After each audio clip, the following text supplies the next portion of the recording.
What's up, everybody? Welcome back to our player ratings video here on Anfield Agenda after Jurgen Klopp's men beat AC Milan by 3-2 in this season's opener in the Champions League group stages. And whoo, what a game it was, ladies and gentlemen. I'm going to take you through all of the 16 players that took part tonight and go through and try and give a rating for each one. But I'll give a shout out to our sponsors, Manscaped, because without Manscaped we wouldn't be here tonight. Just a reminder, you can join the 2 million men worldwide that have chosen the Manscaped Performance Package 4.0, to take care of their grooming needs. You can get 20% off and free shipping by using our discount code WFM20 at manscaped.com. You'll also receive a couple of free gifts in with the Performance Package, the Boxer Briefs and the Shed, which is their handy little travel bag, as well as your ball toner and crop reviver, and the ear and nose hair trimmer, the Weed Whacker, the Lawnmower 4.0, both which are waterproof as well. 20% off and free shipping, WFM20 at manscaped.com. Right, ladies and gents, let's go through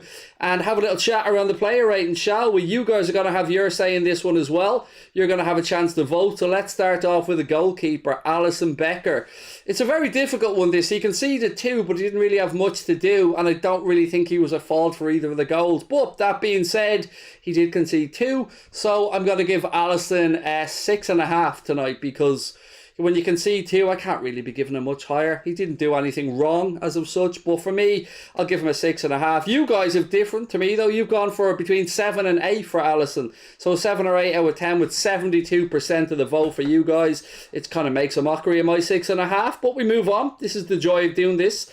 Next one up, Trent Alexander-Arnold. Now, I heard a few shouts from people in the post-match show asking for him to be man of the match.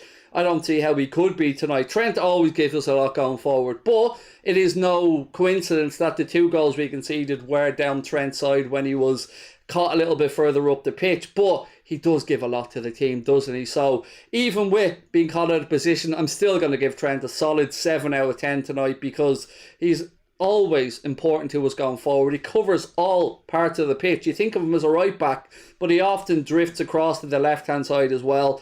It wasn't his best performance. He did, I'm saying, get himself a goal, albeit it did take a deflection and go down as an OG. But for me, 7 for Trent.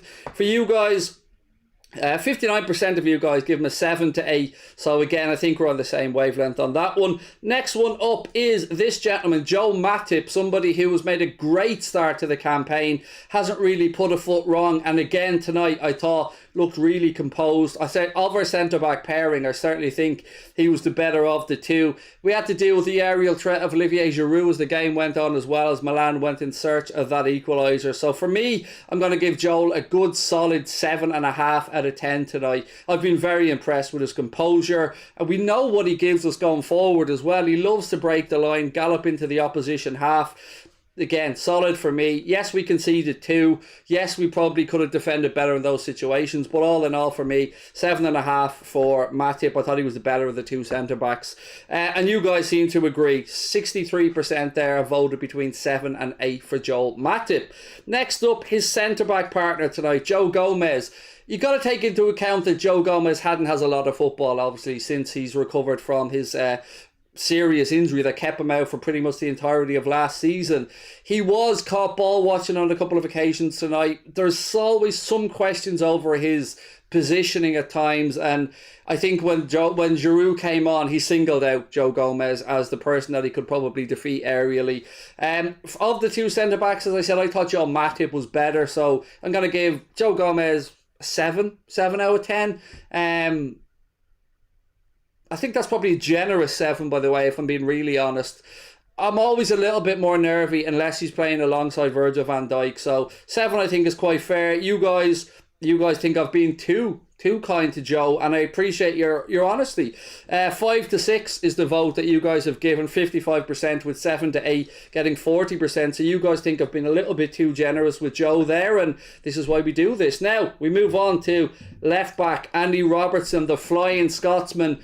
And he wasn't great against Chelsea. We were all fairly confident of that one. We said that he looked a little bit rusty. Not tonight. Tonight he was back to his brilliant best, attacking down that left-hand side. Where he gets the energy from, I don't know. He's always available. Always overlapping runs down the left side. Looking to get a lot of crosses into the box early as well. Difficult one this for me actually, because I think he was the better of our fullbacks tonight, if I'm being honest, and I say that taking into account his defensive work as well. So for me, I'm going to probably give Andy Robertson a 7.5 along with Joe Matip. I think he was good, Robbo, tonight, and I think again having Costa Simic here is great. It's great competition for Robbo, but he is our number one left back for a reason. But I think we'll see Costa Simic get a run out against Norwich on Tuesday. You guys were going for 7 to 8 as well. 64% of you guys voting for that one. So again, we're on a similar wavelength.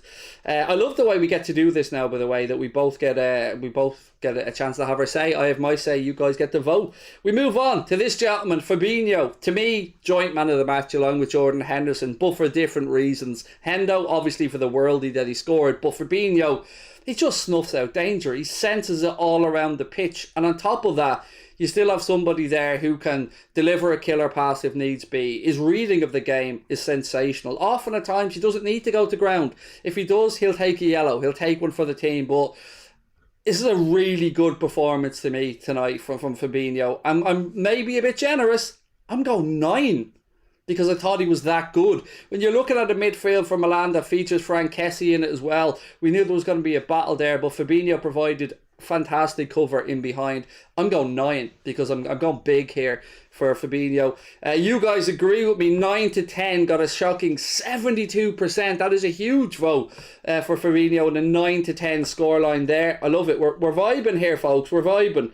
Right, we move on. El Capitan, Jordan Henderson, the man who pretty much won the game for us with that Stevie G-esque strike from the edge of the box. Talk about technique. Any youngsters out there watching, that's how you hit a half volley. Knee over the top of the ball, arc down into the ground, use the pace of the ball and just guided it into the corner. There could have been 2 keepers in there and they wouldn't have saved it. Absolutely fantastic.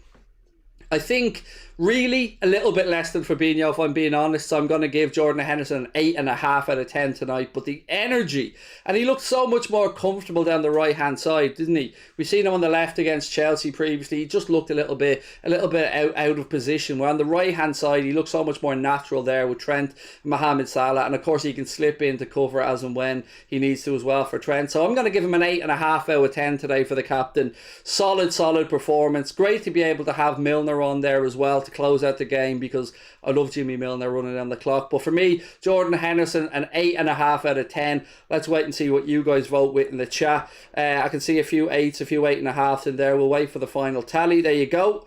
You guys disagree with me. You want to give Hendo a little bit more. You've gone 68% of you guys have voted for a 9 or a 10 for Jordan Henderson. I think you guys are a little bit more generous than me tonight, but we did win, so why not? Next up, Naby Keita. I called for Naby to get the start today because of what I just spoke about, because of him being a bit more familiar down that left-hand side, but I assumed that Sadio Mane would have been starting. Sadio didn't start, Naby did, and I thought first half was a better performance by him. Second half, he did drop off a little bit. I'm not sure if that was the game just getting away from him, if he lost concentration, but he did start to lose possession a little bit. I'm going to give him a similar score that I gave to Alisson Becker. I'm not going to be as generous as I was to other players. 6.5 for me for Naby Keita, because he couldn't live up to the potential he showed in the first half, where he did break the line a couple of times, did get into the AC Milan penalty area. He got a good strike away as well that forced the Milan keeper into a save, but he did fall off in the second half. You guys a bit more generous than me. You've gone for 56% of you guys think a score of 7 to 8 for Naby Keita, whereas again I was a little bit lower. I went for 6.5. Loads of players to get through, so we move on to this gentleman here, the goal scoring machine, our Egyptian king Mohamed Salah. When we needed him to step up again, he did. Look, he missed the penalty. I'm never holding that against anybody, particularly when you've got a penalty record like Mohamed Salah has. 4 years since his last missed penalty, and it came tonight. But you know what? It came in a game that we won, so it's all good. And Mohamed Salah, of course, got his goal. He was a little bit unsure when he scored it. He thought he may have been offside. We seen him make this gesture.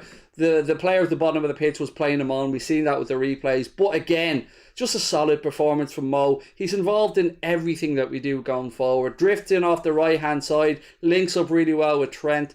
And another attribute that I think he's added even more this season is his distribution and the quality of his passing as well.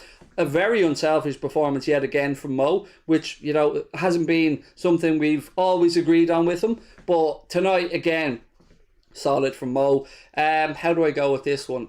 I don't think he was quite at Fabinho standards, but I think he was just on the tier underneath. So I'm going to give Mohamed Salah an 8 tonight. 8 out of 10. We will see better from Mo. Maybe I deducted half a point for the penalty miss subconsciously. You guys in the chat have agreed. You've gone for 52% of you guys think Mohamed Salah scored between a 7 and an 8, with 44%, quite close, giving him a 9 out of 10.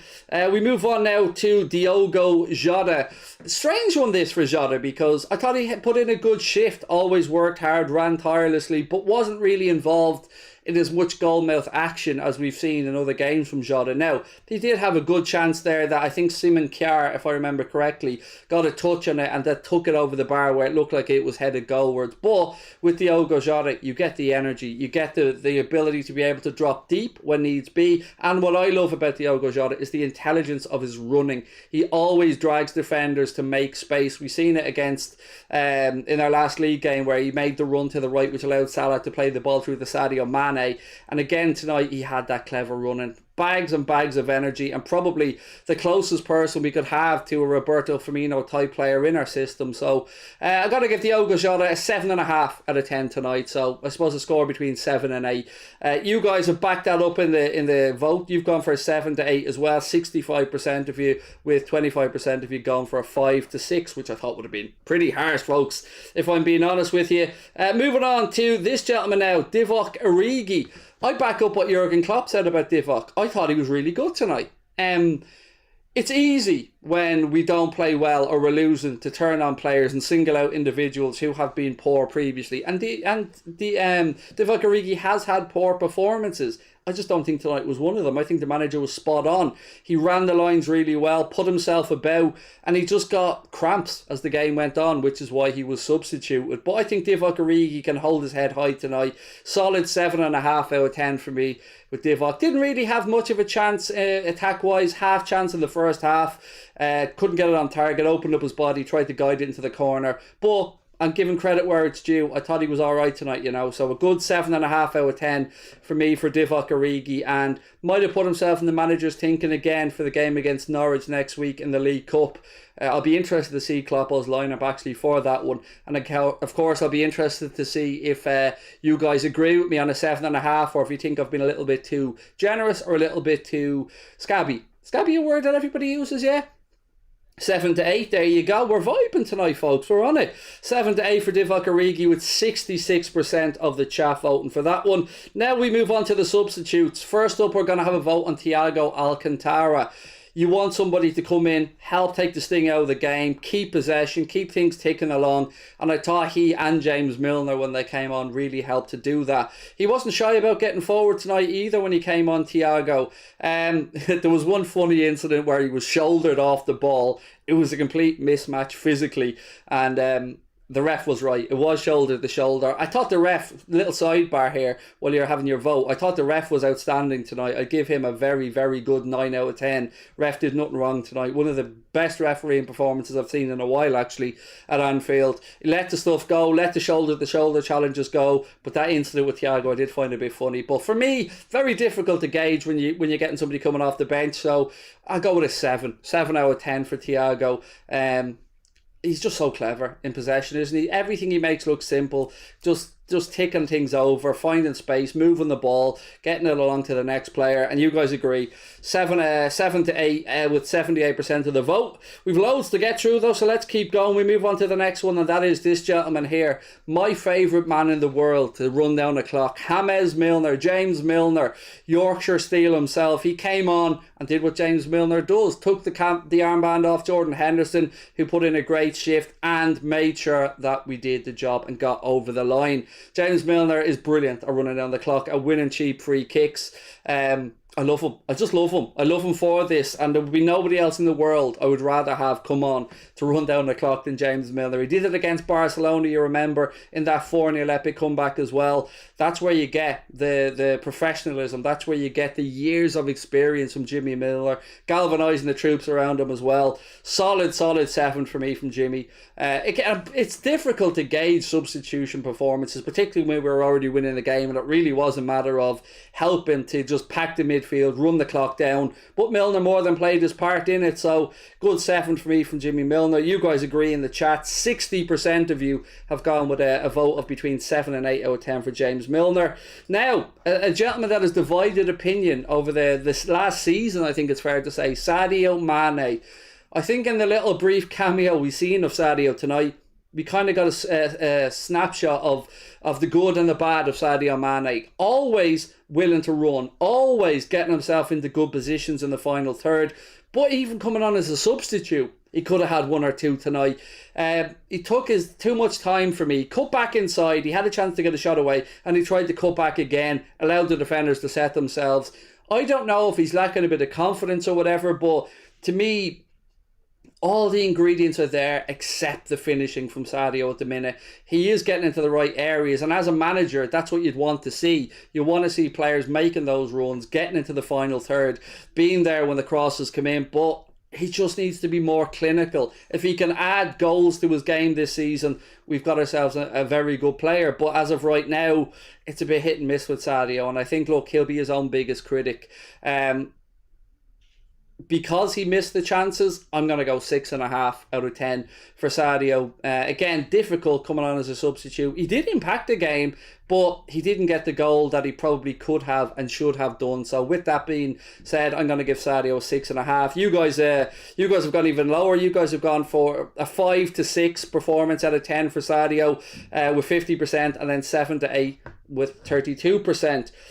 We move on now to a young man that hasn't got much game time so far this season, but I thought showed when he came on what he's all about, and that is Curtis Jones. Full of energy, full of running. Again, look very, very good down that left-hand side, which seems to be the side Klopp prefers using him on when he comes on in midfield. Thiago kind of drifted centrally and right, and then Curtis Jones came in left. I loved it. I loved seeing Curtis Jones. I think the guy has the world at his feet. I'm one of his biggest fans. Didn't do anything wrong. I thought he was involved in a lot of good stuff going forward. 7 for me out of 10 for Curtis Jones, and I hope to see a lot more of him very soon. Obviously, we've lost a fantastic player for a prolonged period now with Harvey Elliott being out, but this is a chance again for Curtis Jones to push himself into the manager's thinking, because there's lots of games to be had. That game against Norwich coming up next week as well in the League Cup. I fully expect Curtis Jones to be starting that one, and you guys have agreed with me. You've gone, 71% of you guys have gone for a score of 7 or 8 out of 10 for Curtis Jones. And only one more name to go through, and that is this gentleman here, Alex Oxlade-Chamberlain.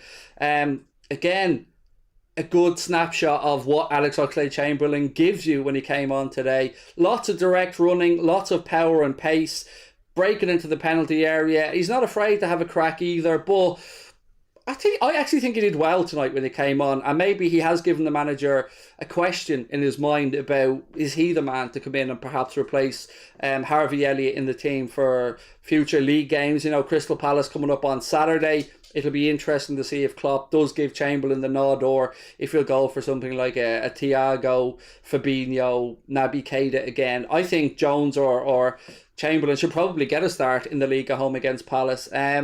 Difficult one for me, this. I'm going 6.5. I'm going to go 6.5.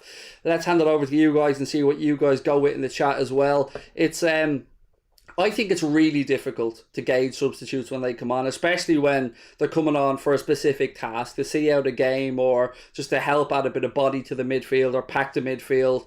But Chamberlain gives you an out all the time. If you are defending deep, you know, with that pace of his as well, you can always depend on him to pick up the ball, to carry it. He's quite clever in the final third as well. He knows how to pick a pass. So 6.5. I'd probably prefer to see Curtis Jones start the next game over Alex Oxlade-Chamberlain.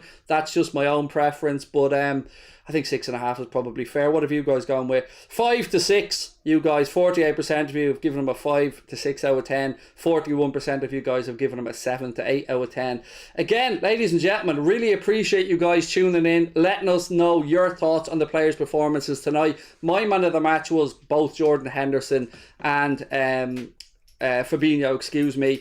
That brings to an end all of our match day content today here on Anfield Agenda. Massive thank you to our sponsors, Manscaped. Don't forget, get yourselves over and join the other 2 million men worldwide who trust Manscaped for their male grooming needs. You can get 20% off and free shipping using our unique discount code WFM20, as you can see on screen there now, at manscaped.com. Your balls will absolutely thank you later, but most importantly, thank you from me, thank you from Connor, thank you to everybody at the team here on Anfield Agenda, to Jack as well for his match reaction show earlier on. I see a comment in the chat, are you leaving? No mate, I'm going to be doing match day content for the rest of the season on Anfield Agenda, so all the watch alongs I'll be hosting, post match shows. Jack Gill will take over the late night agendas moving forward as well.